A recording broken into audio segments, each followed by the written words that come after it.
ആകാശവാണി.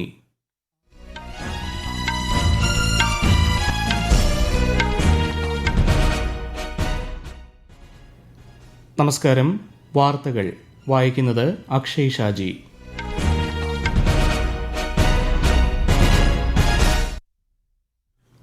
പ്രധാന വാർത്തകൾ. രാഷ്ട്രപതി ദ്രൗപദി മുർമുവിന്റെ ത്രിരാഷ്ട്ര സന്ദർശനത്തിന് ഇന്ന് തുടക്കം. പാർലമെന്റിന്റെ വർഷകാല സമ്മേളനത്തിന് മുന്നോടിയായി കേന്ദ്ര സർക്കാർ വിളിച്ച സർവകക്ഷി യോഗം ഇന്ന് ന്യൂഡൽഹിയിൽ ചേരും.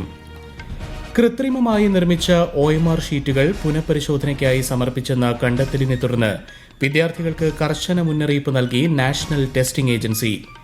CBSE രണ്ടാം ഘട്ട 10ാം ക്ലാസ് ബോർഡ് പരീക്ഷാ ഫലം പ്രസിദ്ധീകരിച്ചു.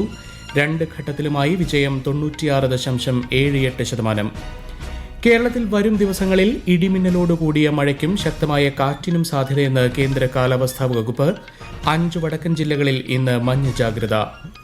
ഫിഫ ലോകകപ്പിൽ ഫ്രാൻസിനെ തകർത്ത് ഇംഗ്ലണ്ടിന് 3ാം സ്ഥാനം. ജപ്പാൻ ഓപ്പൺ ബാഡ്മിന്റൺ വനിതാ സിംഗിൾസ് ഫൈനലിൽ ഇന്ത്യൻ താരം PV സിന്ധു ഇന്നിറങ്ങും. വാർത്തകൾ വിശദമായി. രാഷ്ട്രപതി ദ്രൗപദി മുർമുവിന്റെ വിദേശ പര്യടനത്തിന് ഇന്ന് തുടക്കമാകും. ഈ മാസം 25 വരെ മാൾഡോവ, നോർത്ത് മസഡോണിയ, റൊമാനിയ എന്നീ രാജ്യങ്ങൾ സന്ദർശിക്കും. യൂറോപ്പുമായുള്ള ഇന്ത്യയുടെ വിപുലമായ സഹകരണത്തിനും യൂറോപ്യൻ യൂണിയനുമായുള്ള തന്ത്രപ്രധാന പങ്കാളിത്തത്തിനും സന്ദർശനം കൂടുതൽ കരുത്തു പകരുമെന്ന് വിദേശകാര്യ മന്ത്രാലയം അറിയിച്ചു. പാർലമെന്റിന്റെ വർഷകാല സമ്മേളനത്തിന് മുന്നോടിയായി ഇന്ന് ന്യൂഡൽഹിയിൽ സർവകക്ഷി യോഗം ചേരും. ഇരുസഭകളുടെയും സുഗമമായ പ്രവർത്തനം ഉറപ്പാക്കുന്നതിന് സർക്കാർ എല്ലാ രാഷ്ട്രീയ പാർട്ടികളുടെയും സഹകരണം തേടും. നാളെ മുതൽ അടുത്ത മാസം 13 വരെയാണ് വർഷകാല സമ്മേളനം.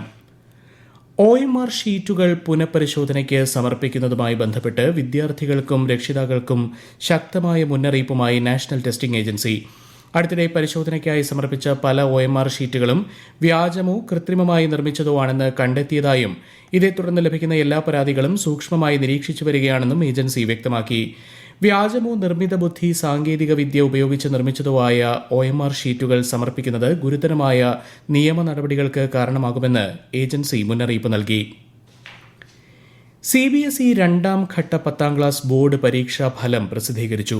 results.digilocker.gov.in എന്ന വെബ്സൈറ്റിൽ ഫലം പരിശോധിക്കാം. ദേശീയ വിദ്യാഭ്യാസ നയത്തിന്റെ ഭാഗമായി ഈ വർഷം മുതലാണ് CBSE 2 ബോർഡ് പരീക്ഷകൾ നടത്തുന്നത്. 2 ഘട്ടത്തിലുമായി 96.78 ആണ് വിജയശതമാനമെന്ന് CBSE അറിയിച്ചു.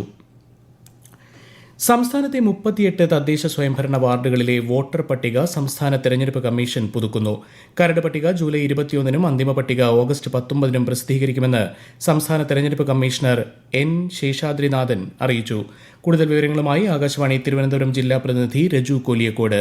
തിരഞ്ഞെടുത്ത അംഗങ്ങളുടെ അയോഗ്യത, രാജി, മരണം എന്നിവ വഴിയുണ്ടായ ആകസ്മിക ഒഴിവുകളിലേക്ക് ഉപതെരഞ്ഞെടുപ്പ് നടത്തുന്നതിനാണ് വോട്ടർ പട്ടിക പുതുക്കുന്നത്. കരട് പട്ടികയിൽ പേരുൾപ്പെടാത്തവർക്ക് ഈ മാസം 21 മുതൽ അടുത്ത മാസം 5 വരെ അപേക്ഷ നൽകാം. 2026 ജനുവരി 1-നോ അതിനു മുൻപോ 18 വയസ്സ് തികഞ്ഞവർക്ക് വോട്ടർ പട്ടികയിൽ പേര് ചേർക്കാം. പേര് ചേർക്കുന്നതിനായി www.scc.kerala.gov.in എന്ന വെബ്സൈറ്റിലൂടെ ഓൺലൈനായി അപേക്ഷിക്കാം. പട്ടികയിലെ ഉള്ളടക്കത്തിൽ ഭേദഗതി വരുത്തുന്നതിനും നിയോജക മണ്ഡലം, വാർഡ് എന്നിവയിൽ സ്ഥാനമാറ്റം വരുത്തുന്നതിനുള്ള അപേക്ഷകളും ഓൺലൈനായി നൽകാം. 72ാമത് ദേശീയ ചലച്ചിത്ര പുരസ്കാരങ്ങൾ പ്രഖ്യാപിച്ചു. മികച്ച സിനിമയ്ക്കുള്ള പുരസ്കാരം ഹിന്ദി ചിത്രം ആർട്ടിക്കിൾ 370 നേടി. മികച്ച നടനുള്ള പുരസ്കാരം ഭ്രമയുഗം എന്ന ചിത്രത്തിലെ അഭിനയത്തിന് മമ്മൂട്ടിയും ചന്തു ചാമ്പ്യൻ എന്ന ചിത്രത്തിലെ അഭിനയത്തിന് കാർത്തിക് ആര്യനും പങ്കിട്ടു. മികച്ച നടി യാമി ഗൌതം. മികച്ച സംവിധായകൻ രാജ്കുമാർ പെരിയസ്വാമി ചിത്രം അമരൻ. മികച്ച സംഗീത സംവിധായകനുള്ള പുരസ്കാരം GV പ്രകാശ് കുമാർ നേടി. സംവിധായകൻ ജയരാജായിരുന്നു 11 പേരടങ്ങുന്ന ജൂറിയുടെ അധ്യക്ഷൻ. ദേശീയ ചലച്ചിത്ര പുരസ്കാരങ്ങളിൽ തിളങ്ങി മലയാള സിനിമ. മികച്ച നടനുള്ള ദേശീയ പുരസ്കാരം 4ാം തവണയാണ് മമ്മൂട്ടിക്ക് ലഭിക്കുന്നത്. മികച്ച മലയാള സിനിമയ്ക്കുള്ള പുരസ്കാരം ഫാസിൽ മുഹമ്മദ് സംവിധാനം ചെയ്ത ഫെമിനിച്ചി ഫാത്തിമയ്ക്ക് ലഭിച്ചു. ഭ്രമയുഗത്തിലൂടെ മികച്ച ഛായാഗ്രഹണത്തിനുള്ള പുരസ്കാരം ഷഹനാദ് ജലാൽ നേടി. അജയന്റെ 2ാം മോഷണം എന്ന ചിത്രത്തിലെ അങ്ങ് വാനക്കോണില് എന്ന ഗാനത്തിലൂടെ വൈക്കം വിജയലക്ഷ്മി മികച്ച ഗായികയായി. പുരസ്കാര ജേതാക്കളെ മുഖ്യമന്ത്രി VD സതീശൻ അഭിനന്ദിച്ചു. ഈ വാർത്തകൾ ആകാശവാണിയിൽ നിന്ന്.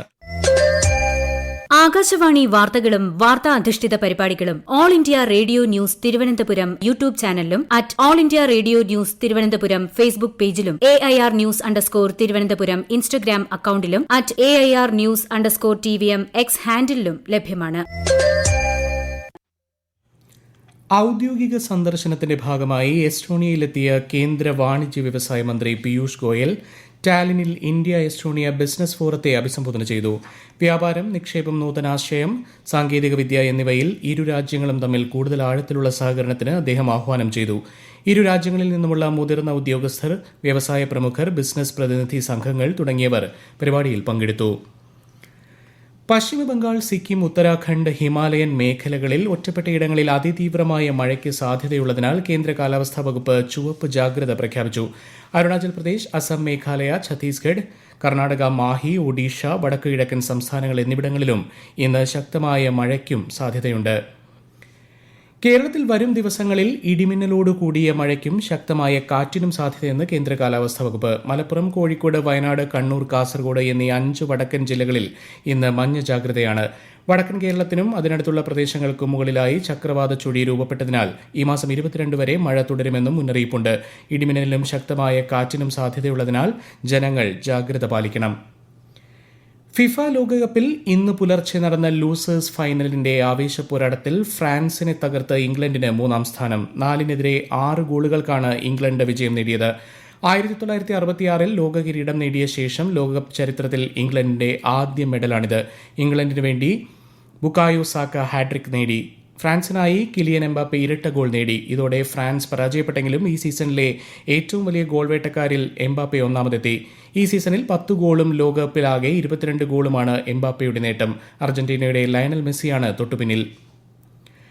ഫിഫ ലോകകപ്പ് ഫുട്ബോൾ കിരീട ജേതാക്കളെ അറിയാൻ ഇനി മണിക്കൂറുകൾ മാത്രം. അർജന്റീനയും സ്പെയിനും തമ്മിലുള്ള കലാശ പോരാട്ടം ഇന്ന് അർദ്ധരാത്രി 12:30 നടക്കും. ആകാശവാണി പ്രതിനിധി സുരേഷ് എടപ്പാൾ തയ്യാറാക്കിയ റിപ്പോർട്ട്. ഇന്ന് രാത്രി ന്യൂയോർക്കിലെ മെറ്റ് ലൈഫ് സ്റ്റേഡിയത്തിലേക്ക് നോക്കി ഒരു രാജ്യവും ആരാധകരും ആഘോഷിക്കും. മറ്റൊരു രാജ്യം നിശബ്ദരാകും, കണ്ണീരണിയും. അതെ, ലോകകപ്പ് കേവലം ഒരു ട്രോഫിയല്ല, രാജ്യങ്ങൾക്ക് ഇത് അഭിമാനമാണ്, തലമുറകൾക്ക് അമരത്വമാണ്. ഈ ഫൈനൽ പോരാട്ടം 2 ഫുട്ബോൾ സംസ്കാരങ്ങൾ തമ്മിലാണ്.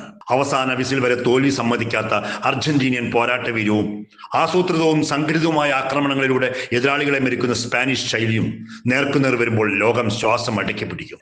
മെസ്സിക്കൊപ്പം Enzo, Emiliano, MacAllister, Lautaro, Alvarez, ഒരു കിടിലൻ champion squad. Yamal, Pedri, Williams, Cucurella, പ്രതിഭാസമ്പന്നമായ ഒരു സ്പാനിഷ് താരനിര. അവസാന വിസിൽ മുഴങ്ങുമ്പോൾ ബലാബലത്തെ അതിജീവിച്ച് ആരാണ് കിരീടമുയർത്തുക? ആരാണ് ലോകത്തിന്റെ പുതിയ ഫുട്ബോൾ രാജാക്കന്മാർ? കാത്തിരിക്കാം, തീപാറും മുഖാമുഖം വിധി എഴുതും വരെ. ജപ്പാൻ ഓപ്പൺ ബാഡ്മിന്റൺ വനിതാ സിംഗിൾസ് ഫൈനലിൽ ഇന്ത്യൻ താരം PV സിന്ധു ഇന്ന് ജപ്പാന്റെ അകാനി യമഗുച്ചിയെ നേരിടും. ടോക്കിയോയിൽ നടക്കുന്ന ടൂർണമെന്റിൽ ചൈനീസ് താരം ചെൻ യുഫെയ് പരിക്കേറ്റ് പിന്മാറിയതോടെയാണ് സിന്ധു ഫൈനലിൽ എത്തിയത്. ബുഡാപെസ്റ്റ് റാങ്കിംഗ് സീരീസ് ഗുസ്തി ചാമ്പ്യൻഷിപ്പിൽ ഇന്ത്യൻ താരം കാജൽ ദോച്ചക്കിന് സ്വർണം. 76 കിലോഗ്രാം വിഭാഗത്തിൽ അമേരിക്കയുടെ ഡയമണ്ട് ഗിൽഫോർഡിനെയാണ് കാജൽ പരാജയപ്പെടുത്തിയത്. ടൂർണമെന്റിലെ ഇന്ത്യയുടെ 3ാം സ്വർണ്ണ മെഡൽ നേട്ടമാണിത്. ടൂർണമെന്റിലെ 53, 57 കിലോഗ്രാം വിഭാഗങ്ങളിൽ ഇന്ത്യൻ താരങ്ങൾ വെള്ളി നേടിയിരുന്നു. ഗ്ലാസ്ഗോയിൽ നടക്കുന്ന കോമൺവെൽത്ത് ഗെയിംസിന്റെ ഉദ്ഘാടന ചടങ്ങിൽ ഒളിമ്പിക്സ് ജേതാക്കളായ മീരാബായ് ചാനുവും ലവ്ലീന ബർഗോഹെയ്നുമാകും ഇന്ത്യൻ പതാക ഏന്തുകയെന്ന് ഇന്ത്യൻ ഒളിമ്പിക് അസോസിയേഷൻ അറിയിച്ചു. ഈ മാസം 23-നാണ് ചടങ്ങുകൾ നടക്കുക.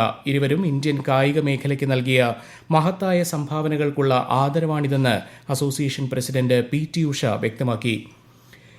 ജോർദാനിലെ സൈനിക താവളത്തിന് നേരെ ഇറാൻ നടത്തിയ ആക്രമണത്തിൽ 2 സൈനികർ കൊല്ലപ്പെട്ടതായി US സൈന്യം അറിയിച്ചു. ഒരു സൈനികനെ കാണാതായിട്ടുണ്ട്. ജോർദാനിൽ നടന്ന മിസൈൽ ഡ്രോൺ ആക്രമണത്തിലാണ് സൈനികർ കൊല്ലപ്പെട്ടത്. 4 സൈനികർക്ക് പരിക്കേറ്റിരുന്നു. മോശം കാലാവസ്ഥയെ തുടർന്ന് ജമ്മു കാശ്മീരിലെ പഹൽഗാം, ബാൽതാൽ റൂട്ടുകളിലൂടെയുള്ള അമർനാഥ് യാത്ര ഇന്നു മുതൽ താൽക്കാലികമായി നിർത്തിവെക്കും. ഈ മാസം 3-ന് ആരംഭിച്ച യാത്ര ഓഗസ്റ്റ് 28-ന് സമാപിക്കും. പ്രതികൂല കാലാവസ്ഥ കണക്കിലെടുത്ത് ജമ്മു കാശ്മീരിലെ വൈഷ്ണോദേവി യാത്രയും താൽക്കാലികമായി നിർത്തിവെച്ചതായി ശ്രീമാതാ വൈഷ്ണോദേവി ക്ഷേത്ര ബോർഡ് അറിയിച്ചു. പ്രധാനമന്ത്രി നരേന്ദ്രമോദി ആകാശവാണിയിലൂടെ ജനങ്ങളുമായി ആശയങ്ങൾ പങ്കുവയ്ക്കുന്ന പ്രതിമാസ റേഡിയോ പ്രഭാഷണ പരിപാടി മൻ കി ബാത്തിന്റെ 136-ാം പതിപ്പ് ഈ മാസം 26-ന്. പരിപാടിയിലേക്കുള്ള ആശയങ്ങളും നിർദ്ദേശങ്ങളും നമോ ആപ്പ്, മൈ ഗോവ് എന്നിവയിലൂടെയും 1800-117800 എന്ന ടോൾ ഫ്രീ നമ്പറിലൂടെയും ഈ മാസം 24 വരെ പങ്കുവയ്ക്കാം. പ്രധാന വാർത്തകൾ വീണ്ടും. രാഷ്ട്രപതി ദ്രൗപദി മുർമുവിന്റെ ത്രിരാഷ്ട്ര സന്ദർശനത്തിന് ഇന്ന് തുടക്കം. പാർലമെന്റിന്റെ വർഷകാല സമ്മേളനത്തിന് മുന്നോടിയായി കേന്ദ്ര സർക്കാർ വിളിച്ച സർവകക്ഷി യോഗം ഇന്ന് ന്യൂഡൽഹിയിൽ ചേരും. കൃത്രിമമായി നിർമ്മിച്ച OMR ഷീറ്റുകൾ പുനഃപരിശോധനയ്ക്കായി സമർപ്പിച്ചെന്ന കണ്ടെത്തലിനെ തുടർന്ന് വിദ്യാർത്ഥികൾക്ക് കർശന മുന്നറിയിപ്പ് നൽകി നാഷണൽ ടെസ്റ്റിംഗ് ഏജൻസി. CBSE 2ാം ഘട്ട 10ാം ക്ലാസ് ബോർഡ് പരീക്ഷാ ഫലം പ്രസിദ്ധീകരിച്ചു. 2 ഘട്ടത്തിലുമായി വിജയം 96.78%. കേരളത്തിൽ വരും ദിവസങ്ങളിൽ ഇടിമിന്നലോടുകൂടിയ മഴയ്ക്കും ശക്തമായ കാറ്റിനും സാധ്യതയെന്ന് കേന്ദ്ര കാലാവസ്ഥാ വകുപ്പ്. 5 വടക്കൻ ജില്ലകളിൽ ഇന്ന് മഞ്ഞ ജാഗ്രത. ഫിഫ ലോകകപ്പിൽ ഫ്രാൻസിനെ തകർത്ത് ഇംഗ്ലണ്ടിന് 3ാം സ്ഥാനം. ജപ്പാൻ ഓപ്പൺ ബാഡ്മിന്റൺ വനിതാ സിംഗിൾസ് ഫൈനലിൽ ഇന്ത്യൻ താരം PV സിന്ധു ഇന്നിറങ്ങും. വാർത്തകൾ കഴിഞ്ഞു. അടുത്ത വാർത്താ പ്രക്ഷേപണം ഉച്ചയ്ക്ക് 12:30.